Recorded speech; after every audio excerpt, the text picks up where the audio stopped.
ಜೊತೆಗೆ ಅತಿಥಿಗಳಿದ್ದಾರೆ, ಬರ್ಮಾಡ್ಕೊಂಡ್ಬಿಡೋಣ. ಬಿಜೆಪಿಯಿಂದ ಪರಿಷತ್ ಸದಸ್ಯರಾಗಿರುವಂತಹ ರವಿಕುಮಾರ್ ಸರ್ ಇದ್ದಾರೆ. ನಮಸ್ತೆ, ಕಾರ್ಯಕ್ರಮಕ್ಕೆ ಸ್ವಾಗತ. ಇನ್ನು ರಾಜಕೀಯ ವಿಶ್ಲೇಷಕರಾಗಿರುವಂತಹ ಶಂಕರ್ ಶೆಟ್ಟಿ ಸರ್ ನಮ್ಮ ಜೊತೆಗಿದ್ದಾರೆ. ನಮಸ್ತೆ, ಕಾರ್ಯಕ್ರಮಕ್ಕೆ ಸ್ವಾಗತ. ಆಮ್ ಆದ್ಮಿ ಪಕ್ಷದಿಂದ ನಮಗೆ ಡಾಕ್ಟರ್ ಸತೀಶ್ ಅವರು ಇದ್ದಾರೆ. ನಮಸ್ತೆ, ಕಾರ್ಯಕ್ರಮಕ್ಕೆ ಸ್ವಾಗತ. ಮೊದಲನೇದಾಗಿ ಡಾಕ್ಟರ್ ಸತೀಶ್ ಅವರಿಂದನೇ ಆರಂಭ ಮಾಡ್ಬಿಡ್ತೀನಿ. 2 ಬಾರಿ ಅಭೂತಪೂರ್ವವಾದಂಥ ಗೆಲುವನ್ನು ಪಡ್ಕೊಂಡು ಬಂದ್ರಿ. ಈ ಬಾರಿ ಏನಾಯ್ತು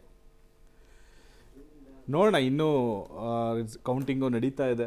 ನಮಗೂ ಇನ್ನೂ ಪಾಸಿಟಿವ್ ಬೇರೆ ಬೇರೆ ಇದರಲ್ಲಿ ಮಾಹಿತಿಗಳು ಬರ್ತಾ ಇರೋ ಪ್ರಕಾರ ಮುನ್ನಡೆ ಆಗ್ತಕ್ಕಂಥ ಸಾಧ್ಯತೆಗಳು ಇದೆ ಅಂತ. ಬಟ್ ಸಮೀಕ್ಷೆ ಪ್ರಕಾರ ಇವಾಗ ತಿಳಿಸ್ದಾಗೆ ಇದು ಆರಂಭಿಕ ಪಿಕ್ಚರ್ಗಳನ್ನು ನೋಡ್ತಾ ಇದ್ರೆ ಎಲ್ಲೋ ಇದು ಬದಲಾವಣೆ ಆಗ್ತಕ್ಕಂಥ ಸಾಧ್ಯತೆಗಳು ಇದೆ. ಸೊ ಹಂಗ್ ಅಸೆಂಬ್ಲಿ ಥರನೂ ಕಾಣ್ತಾ ಇದೆ ಆ ಥರ. ಅಂದರೆ ಈಗ ಈ ನಂಬರ್ಸ್ ಕಾಣ್ತಾ ಇದೆ, ಬಟ್ ನಮಗಿನ್ನೂ ವಿಶ್ವಾಸ ಇದೆ ಈ ನಂಬರ್ಸ್ಗಳು ಏರಿಕೆ ಆಗೋದ್ರಲ್ಲಿ ಯಾವುದೇ ಅನುಮಾನ ಇಲ್ಲ ಅಂತ. ಬಟ್ ಎಲ್ಲೋ ಇವತ್ತು ಒಂದು ಕಡೆ ನೀವು ಆ ದೆಹಲಿ ಚುನಾವಣೆಯನ್ನು ಗಮನಿಸಬೇಕಾದ್ರೆ Aam Aadmi party versus BJP, Congress, election commission ಮತ್ತು ನಿಮಗೆ ED, ಪೊಲೀಸು ಎಲ್ಲರೂ ಸೇರಿಕೊಂಡು ವರ್ಸಸ್ ಆಮ್ ಆದ್ಮಿ ಪಾರ್ಟಿ. ಯಾಕಂತ ಹೇಳಿದ್ರೆ ಸ್ವತಃ ನೋಡಿ ಇವತ್ತು ಬದಲಾದ ಪರಿಸ್ಥಿತಿ ಅಲ್ಲ ಅವತ್ತು ಇದ್ರೂ ಅದರಲ್ಲಿ ಯಾವುದೇ ರೀತಿಯ ಚುನಾವಣಾ ಕೆಲಸದಲ್ಲಿ ಆ ಒಂದು ಹಸ್ತಕ್ಷೇಪ ಅಂತಕ್ಕಂಥದ್ದು ಕಾಣಲಿಲ್ಲ. ಆದ್ರೆ ನನ್ನ ಸ್ವತಃ ಅನುಭವ ಇಲ್ಲ ನನ್ನ ಸ್ವತಃ ಅನುಭವ, ನಾನು ನಿಮಗೊಂದು 4-5 ವಿಡಿಯೋಸ್ ಕಳಿಸ್ತೀನಿ ಅದು ಹೇಗೆ ಅಂತ ಹೇಳಿ. ನನ್ನ ಸ್ವತಃ ಅನುಭವ, ನಾನು ಒಂದು 20 ದಿವಸ ಡೆಲ್ಲಿ ಕ್ಯಾಂಪೇನಲ್ಲಿ ನಾನು ಒಂದು ಇನ್ಚಾರ್ಜ್ ಅಲ್ಲಿ ಇದ್ದೆ. ನೀವು ಇಬ್ಬಿಬ್ರು ಬೀದಿಯಲ್ಲಿ ಕ್ಯಾಪ್ ಹಾಕೊಂಡು ಹೋದ್ರೂ ಪೊಲೀಸ್ನವರು ನಿಲ್ಲಿಸಿ ಕೂರಿಸಿ ನಿಮಗೆ ಸಂಜೆ ಕಳಿಸ್ತಾ ಇದ್ರು. ಆ ಥರ ನಿಮ್ಗೆ ಎಷ್ಟು ಬೇಕೋ ನಾನು ವಿಡಿಯೋ ಫುಟೇಜಸ್ ಇದೆಲ್ಲ ಕೊಡ್ತೀನಿ. ಅಂದರೆ ಇವತ್ತು ಒಂದು ಒಳ್ಳೆಯ ರಾಜಕಾರಣ, ಒಂದು ಮಾದರಿಯ ರಾಜಕಾರಣ ಇವತ್ತು ಕಾಂಗ್ರೆಸ್ಗೆ ಒಂದು ಮರುಜನ್ಮ ಕೊಟ್ಟಿದ್ದ ಗ್ಯಾರಂಟಿ ಇದು. ಯಾಕಂದರೆ ಅವ್ರನ್ನ ಕತ್ತಿಸ್ಕೆ ಆಗಲೇ BJPನವ್ರು ಮುಗಿಸಿದ್ರು. ಇವತ್ತು ಒಂದು ಆಕ್ಸಿಜನ್ನನ್ನು ಏನು ತಗೊಂಡಂಥ ಕಾಂಗ್ರೆಸ್ಸು ಸಹ ತನ್ನ ಒಂದು ನಾಯಕರ ಚರಿಷ್ಮಾವನ್ನು ಉಳಿಸ್ಕೋಬೇಕು. ಒಂದು ಕಡೆ ರಾಹುಲ್ ಗಾಂಧಿ ಅವ್ರನ್ನ ಪಪ್ಪು ಅಂತ ಕರೀತಾ ಇದ್ರು. ಈಗ ಪಪ್ಪು ಅವ್ರ ಇಮೇಜನ್ನು ಈಗ ಇಂಡಿಯಾ ಬ್ಲಾಕಲ್ಲಿ ಇವ್ರು ಗೈನ್ ಮಾಡ್ತಾ ಇದ್ರು, ಮಮತಾ ಬ್ಯಾನರ್ಜಿ ಅವ್ರು ಗೈನ್ ಮಾಡ್ತಾ ಇದ್ರು, ಅರವಿಂದ್ ಕೇಜ್ರಿವಾಲ್ ಅವ್ರು ಗೈನ್ ಮಾಡ್ತಾ ಇದ್ರು. ಸೊ ಆ ಇದರಲ್ಲಿ ಒಂದು ಒಂದೇ ನಿಮಿಷ ವಾಪಸ್ ಬರ್ತೀವಿ. ನಿಮ್ ಫ್ರಸ್ಟ್ರೇಷನ್ ಕಾಂಗ್ರೆಸ್ ಮೇಲೆ ಅರ್ಥ ಆಗ್ತಿದೆ ನಮಗೆ. ವಾಪಸ್ ಬರೋಣ. ಪಶ್ಚಿಮ ದೆಹಲಿಯ 10 ಕ್ಷೇತ್ರಗಳ ಪೈಕಿ 7ರಲ್ಲಿ BJPಗೆ ಲೀಡ್ ಸಿಕ್ಕಿದೆ. ಪೂರ್ವಾಂಚಲ ಪ್ರದೇಶದ 25 ಕ್ಷೇತ್ರಗಳ ಪೈಕಿ 17ರಲ್ಲಿ BJPಗೆ ಲೀಡ್ ಸಿಗ್ತಾ ಇದೆ. ಹಾಗೂ ವಾಯುವ್ಯ ದೆಹಲಿಯ 10 ಕ್ಷೇತ್ರಗಳ ಪೈಕಿ 7ರಲ್ಲಿ BJPಗೆ ಲೀಡ್ ಸಿಗ್ತಾ ಇರೋದು. ದೆಹಲಿಯಲ್ಲಿ ದಾಖಲೆ ಅಥವಾ ಐತಿಹಾಸಿಕ ಗೆಲುವಿನತ್ತ BJP ಹೋಗ್ತಾ ಇದೆ. ನಾವು ಆರಂಭದಿಂದ ಹೇಳ್ತಾ ಇದ್ವಿ, ಈರುಳ್ಳಿ ಅಲೆಯಲ್ಲಿ ಕೊಚ್ಕೊಂಡು ಹೋದವರು 2025ರಲ್ಲಿ ಪತ್ತೆ ಆಗಿದ್ದಾರೆ ಅಂತ. ಸೊ BJPಯ ನಾಯಕರನ್ನ ಕೂಡ ಕೇಳಬೇಕು, ಏನೇನು ವರ್ಕೌಟ್ ಆಯಿತು, ಅರ್ಲಿ ಸೈನ್ಸ್ನ ಪ್ರಕಾರನೇ ಹೈಪೋಥೆಟಿಕಲಿ ಸ್ಪೀಕಿಂಗ್ ಏನಾಯಿತು ಅಂತ. ರವಿಕುಮಾರ್ ಸರ್, BJP ಈರುಳ್ಳಿ ಅಲೆಯಲ್ಲಿ ಕೊಚ್ಕೊಂಡು ಹೋದ ಬಳಿಕ ಬಹಳಷ್ಟು ಜನ ದೂರ ಇಟ್ಟಿದ್ರು, ಪ್ರಯತ್ನ ಪಟ್ರಿ, ಏನೇನೋ ವರ್ಕೌಟ್ಗಳನ್ನು ಮಾಡಿದ್ರಿ, ಆಗಿರಲಿಲ್ಲ. ಬಟ್ ಈಗ ಒಂದು ಸ್ವಲ್ಪ ಶುಭ ಶಕುನ ನಿಮ್ಮ ಕಡೆ ವಾಲ್ದಂಗೆ ಕಾಣಿಸ್ತಾ ಇದೆ. ಇನ್ನೊಂದು 1/2-3 ಗಂಟೆ ನಾನು ಯಾವುದು ಗ್ಯಾರಂಟಿ ಕೊಡಲ್ಲ, ಬೇಕಾದ್ರೆ ಹರಿಯಾಣ ಚುನಾವಣೆ ನೋಡಿದ್ವಿ ನಾವು. ಹಿಂಗಾಗಿ ಯಮುನಾ ನದಿ ಸ್ವಲ್ಪ ಮಲಿನವಾಗಿ ಹೋಗಿತ್ತು, ತೊಳ್ಕೊಳ್ಳೋಕ್ಕಾಗಿರ್ಲಿಲ್ಲ. ಮೊನ್ನೆ ಮಹಾಕುಂಭದಲ್ಲಿ ಸ್ನಾನ ಮಾಡಿ ಬಂದಿದ್ದಾರೆ. ಸುಳ್ಳು ಹೇಳೋದಕ್ಕೂ ಕೂಡ ಒಂದು ಮಿತಿ ಇರಬೇಕು. ಸರಿ, ಯಮುನಾ ನದಿಗೆ ಎಲ್ಲಾದ್ರೂ ವಿಷ ಬೆರೆಸೋದಕ್ಕೆ ಸಾಧ್ಯನಾ?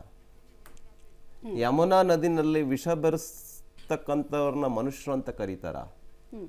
ಹಾಗಾಗಿ ಜನ ಯೋಚನೆ ಮಾಡಿದ್ರಲ್ಲಿ ಇಷ್ಟೊಂದು ಬಹಿರಂಗ ಸುಳ್ಳು ಹೇಳ್ತಕ್ಕಂಥದ್ದಕ್ಕೆ ಜನ ಸರಿಯಾಗಿ ಪಾಠ ಕಲಿಸಿದ್ದಾರೆ. ಯಮುನಾ ನದಿಗೇನೆ ವಿಷ ಹಾಕಿಬಿಟ್ಟಿದ್ದಾರೆ, ಡೆಲ್ಲಿ ಜನರಿಗೆ ವಿಷ ಕುಡಿಸ್ತಾ ಇದ್ದಾರೆ, ಏನು ಫೇರ್ ಆಗಿ ಓಪನ್ ಆಗಿ ಸುಳ್ಳು ಹೇಳ್ತಾ ಇದ್ರು. ನನಗನ್ನಿಸ್ತು ಇದಕ್ಕೆ ಜನ ಉತ್ತರ ಕೊಡ್ತಾರೆ ಅಂಥೇಳಿ. ಹಾಗಾಗಿ ಉತ್ತರವನ್ನು ಕೊಟ್ಟಿದ್ದಾರೆ. ನನಗನ್ನಿಸ್ತಾ ಇದೆ 50 BJP ಕ್ರಾಸ್ ಮಾಡುತ್ತೆ ದೆಹಲಿನಲ್ಲಿ. Out of 70 BJP will cross 50 seats.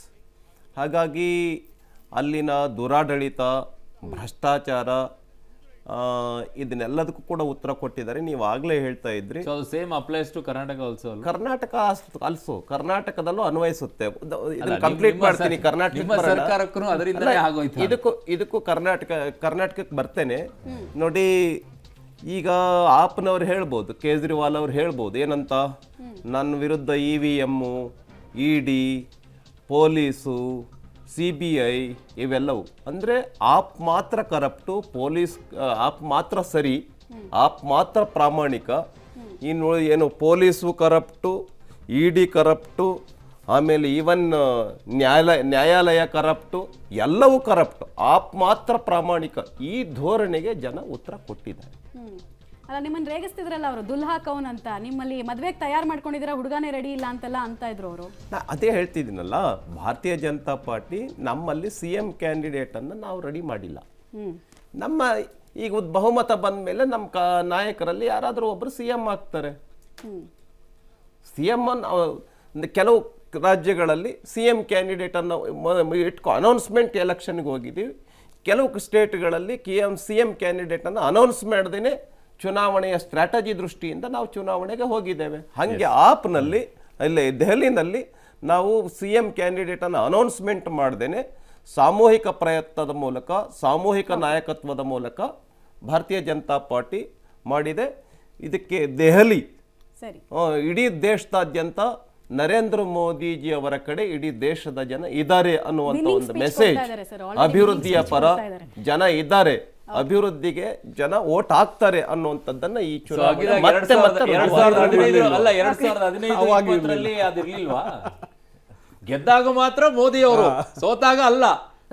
ಏನ್ ರವಿಕುಮಾರ್ ಸರ್, ನೀವು ಶಂಕರ್ ಶೆಟ್ಟಿ ಸರ್, ಏನು ಆಯ್ತು ಅನ್ಸುತ್ತೆ ಆ ಪಕ್ಷಕ್ಕೆ ಈ ರೀತಿಯಾಗಿ ಡ್ಯಾಮೇಜ್ ಆಗ್ತಾ ಇರೋದು? ಡ್ಯಾಮೇಜ್ ಅಂದರೆ ತುಂಬ ಡ್ಯಾಮೇಜ್. ಯಾಕಂದರೆ ಲಾಸ್ಟ್ ಎಲೆಕ್ಷನಲ್ಲಿ ನೋಡಿ, 15ರಲ್ಲಿ 67 ಸೀಟ್ ತಗೊಂಡ್ರು, 70ರಲ್ಲಿ, ಮತ್ತು 20ರಲ್ಲಿ 62 ಸೀಟ್ ತಗೊಂಡು. ಅದು 62ರಿಂದ ಸೀದಾ ಈಗ ಅವರು 19ಕ್ಕೆ ಬರ್ತಾ ಅಂದರೆ ಲ್ಯಾಂಡ್ ಸೈಡ್ ಲಾಸ್ ಇದೆ ಆ್ಯಕ್ಚುಲಿ. ಮತ್ತೊಂದು ಕಡೆ ನೋಡಿ, 2-3 ಸೀಟ್ ತಗೊಂಡು ಒಂದು ಕಡೆಯಲ್ಲಿ 3 ಸಲ, ಒಂದು ಸಲ 8 ತಗೊಂಡು 50 ಸೀಟ್ ಟಚ್ ಆಗ್ತಾ ಇದ್ದಾರೆ. ಅಂದರೆ ಒನ್ ಸೈಡೆಡ್ ಎಲೆಕ್ಷನ್ ಕಾಣ್ತಾ ಉಂಟು. ಇದೇ ಟ್ರೆಂಡ್ ಕಂಟಿನ್ಯೂ ಆದರೆ 27 ವರ್ಷ ನಂತರ, ಅಂದರೆ 15 ವರ್ಷ ಶೀಲಾ ದೀಕ್ಷಿತ್ ರೂಲ್ ಮಾಡಿದರು, ಒಂದು 11-12 ವರ್ಷ ಕೇಜ್ರಿವಾಲ್ ಅವರು ರೂಲ್ ಇತ್ತು. 27 ವರ್ಷ ನಂತರ ಮತ್ತೆ BJP ಆಡಳಿತ ಬರ್ತಾರೆ.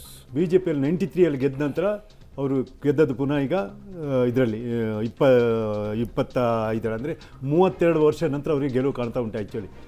ಸೊ ಇದಕ್ಕೆಲ್ಲ ಕಾರಣಗಳುಂಟು. ಒಂದು ಗೊತ್ತಾ, ಮೇಜರ್ ಒಂದು ಇಶ್ಯೂ, ಈಗ 2-3 ಇಶ್ಯೂಗಳು ಉಂಟು.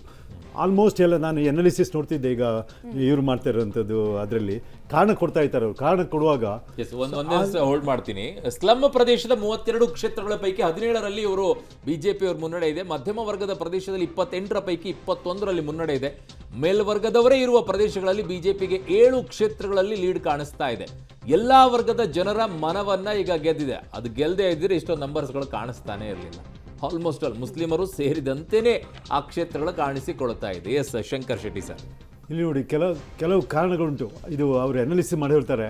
ಸಡನ್ ಇದು ಬಜೆಟ್ ಬಂತಲ್ಲ, ಆ ಮಿಡ್ ಕ್ಲಾಸ್ ಪೀಪಲ್, ಆ್ಯಕ್ಚುಲಿ ಅವ್ರು ಮಿಡ್ ಕ್ಲಾಸ್ ಪೀಪಲ್ ಅಲ್ಲಿ ಅವರು ಯೂಸಲಿ ಕೇಜ್ರಿವಾಲ್ಗೆ ಓಪನ್ ಮಾಡ್ತಾಯಿದ್ರು. ಯಾವಾಗ ಇನ್ಕಮ್ ಟ್ಯಾಕ್ಸಲ್ಲಿ ಸುಮಾರು ಪ್ರತಿಯೊಬ್ಬ ವ್ಯಕ್ತಿಗೂ 50,000ದಿಂದ 1 ಲಕ್ಷ ತನಕ ಬೆನಿಫಿಟ್ ಆಯಿತು because of income stopping. So sudden mid class ಪೀಪಲ್ನವರು all of a sudden last moment ಈ ಸಲ ಟರ್ನ್ ಆದ್ರ ಅಂತ. ಮತ್ತು BJP ಗ್ಯಾರಂಟಿ ಏನಂದರೆ 2,500 ರೂಪಾಯಿ ಕೊಡ್ತೇನೆ ಅಂತೇಳಿ ಅವ್ರಿಗೆ ಸ್ಪೆಸಿಫಿಕ್ ಡೇಟ್ ಹೇಳಿದರು. March 8 women's day. ನಿಮ್ಗೆ ಗೊತ್ತಿರಬೇಕು, ಮಮತಾ ಅವ್ರಿಗೆ ಗೊತ್ತಿರಬೇಕು. March 8 ಇಸ್ ವುಮೆನ್ಸ್ ಡೇ ಅಲ್ಲ, ನಿಜವಾಗ ಗೊತ್ತಿರಲಿಲ್ಲ. ಮೊನ್ನೆ TV ನೋಡಿದ ಕೂಡಲೇ ಗೊತ್ತಾಯ್ತು. ಮೊನ್ನೆ March 8 ವಿಮೆನ್ಸ್ ಡೇ ಅಂತೆ. ಸೊ ನಾವು 2,500 ರೂಪಾಯಿ March 8 ಮೊದಲೇ ಹಾಕ್ತೀವಿ, ಇಲ್ಲ March 8 ಪ್ರತಿಯೊಬ್ಬರು ಹೆಂಗ್ಸ್ರ ಅಕೌಂಟ್ ಆಗ್ತಂತೆ. ಇವರಂತೆ ಫಾರ್ಮ್ ಕೊಟ್ಟು ರ್ಯಾಪ್ ವರ್ಕರ್ಸ್ ಈ ಫಾರ್ಮ್ ಫಿಲಪ್ ಮಾಡಿದ ಮೇಲೆ ಎಲ್ಲ ಕಂಪ್ಲೀಟ್ ನಮ್ಮ ಆಫೀಸ್ ರೀಚ್ ಆದಮೇಲೆ ನಮ್ಮ ಪವರಿಗೆ ಬಂದ ಮೇಲೆ ಕೊಡ್ತೇವೆ ಅಂತ. ಸೊ ಯಾವುದು ಇವ್ರು ಗ್ಯಾರಂಟಿ ಐತಿ ಕೊಡ್ತೇವೆ ಅಂತ ಹೇಳಿದ್ರು.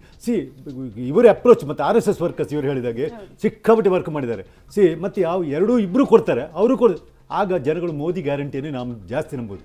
ಮೋದಿ ಒಬ್ಬ ದೇಶ ಪ್ರಧಾನಿ ಹೇಳಿದನ್ನು ಕೊಡ್ತಾರೆ ಅಂತ ಹೇಳ್ಕೊಂಡು ಮೋದಿ ಗೆದ್ದು. ಮತ್ತು ಈಗೇನು ಗೊತ್ತಾ, ಈಗ ಮೋದಿ ಆ ವಿಶ್ವಾಸ ಕಳ್ಕೊಳ್ಳೋಕೆ ಪ್ರಮುಖ ಕಾರಣ ಏನಂದ್ರೆ ಭ್ರಷ್ಟಾಚಾರದ ಹೋರಾಟವನ್ನ ಮಾಡ್ಕೊಂಡು ಯಾವುದು ಆಕ್ಚುಲಿ ಆಪ್ ನೋಡಿ, ಆಪಲ್ಲಿ ಒಂದು ಮೇನ್ ಅವ್ರದ್ದು that is really very good party. ಅದರ ಪಾಲಿಸಿ ಪ್ರಿನ್ಸಿಪಲ್ಸ್ ಯಾಕೆ ಗೊತ್ತಾ, ಅವ್ರು ಯಾವುದೋ ಒಂದು ವಂಶದ ಮೇಲೆ, ಒಂದು ಕುಟುಂಬ ರಾಜಕಾರಣದ ಮೇಲೆ ಬಂದವರಲ್ಲ, ಅಥವಾ ಒಂದು ಜಾತಿ ಆಧಾರದ ಮೇಲೆ ಬಂದವರಲ್ಲ, ಧರ್ಮದ ಆಧಾರದ ಮೇಲೆ, ಭ್ರಷ್ಟಾಚಾರದ ಅಗೇನ್ಸ್ಟ್ ಬಂದವರವರು.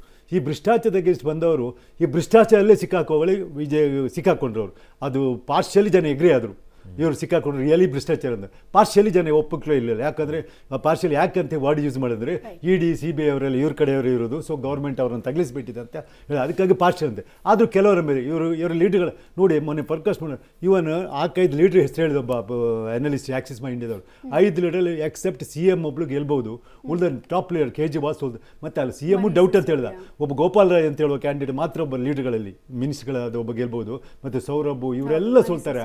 ಮತ್ತು ಸತ್ಯನ್ ಜೈನ್ ಎಲ್ಲ ಸೋಲ್ತಾರೆ ಅಂತ ಹೇಳಿದ. ಇವನ್ ಕೇಜ್ರಿವಾಲ್ ಅಷ್ಟು ಧೈರ್ಯವಾಗಿ ಆಕ್ಸಿಸ್ ಇಂಡಿಯಾದವ್ರು ಹೇಳ್ತಾ ಇದ್ರು. ಅವ್ರು ಕಾರಣ ಕೊಟ್ಟರು ಅದರಲ್ಲಿ ಕಾರಣದಲ್ಲಿ. ಅಲ್ಲಿ ಮೇಯ್ನ್ ಅದಲ್ಲ, ಇದು ಮೈಕ್ರೋ ಇಶ್ಯೂಸ್ ಆಯ್ತು. Macro issue garbage is worst ಅಂತ, ಗಾರ್ಬೇಜ್ ಕ್ಲಿಯರೆನ್ಸ್, Management ಸರಿಯಾಗಿಲ್ಲ ಅಂತ. ಡ್ರಿಂಕಿಂಗ್ ವಾಟರ್ ಫೆಸಿಲಿಟಿ ಕಂಪ್ಲೀಟ್ ಹಾಳು ಆ್ಯಕ್ಚುಲಿ, ಅರ್ಥ ಆಯ್ತಲ್ಲ. ಸೊ ಅವ್ರು ಮತ್ತೊಂದು ಹೇಳಿದರು ಬಿಜೆಪಿ ಯಾವುದೆಲ್ಲ ಬಿಜೆಪಿ ಫ್ರೀ ಕೊಟ್ಟಿದ್ದು ಅದನ್ನೆಲ್ಲ ಕಂಟಿನ್ಯೂ ಮಾಡ್ತೇವೆ ಅಂತ ಹೇಳಿದ್ರು. ಸೊ ಕಳ್ಕೊಳ್ಳೋದಿಲ್ಲ. ಒಂದು ಅಪ್ಡೇಟ್ ನೋಡ್ಬಿಡೋಣ ಸರ್. ದೆಹಲಿ ಎಲೆಕ್ಷನ್ ನಲ್ಲಿ ಕಮಲ ನಾಯಕರು ಕೇಕೆ ಹಾಕುವಂತಹ ಸಂದರ್ಭ ಇದು. ಯಾಕಂದ್ರೆ 50 ಕ್ಷೇತ್ರಗಳಲ್ಲಿ ಬಿಜೆಪಿಗೆ ಲೀಡ್ ಸಿಕ್ಕಿದೆ. ಮೆಗ್ನಿಫಿಸೆಂಟ್ ವಿನ್ ಅಂತ ನಾವು ಕರಿತೀವಲ್ಲ, ಆ ತರದ ಲೀಡ್ ಅನ್ನ ಕಾಯ್ದುಕೊಳ್ತಾ ಇದೆ ಬಿಜೆಪಿ. ವೋಟ್ ಶೇರಿಂಗ್ ನಲ್ಲೂ ಕೂಡ ವಿಧಾನಸಭಾ ಚುನಾವಣೆಯ ಇತಿಹಾಸದಲ್ಲೇ ಬಿಜೆಪಿಗೆ ಈ ಪ್ರಮಾಣದ ವೋಟ್ ಶೇರ್ ಈಗಿನ ಟ್ರೆಂಡ್ ಪ್ರಕಾರ ನಾವು ನೋಡಿದ್ರೆ ಬಂದಿಲ್ಲ. 50% ಕ್ರಾಸ್ ಆಗೇ ಇಲ್ಲ.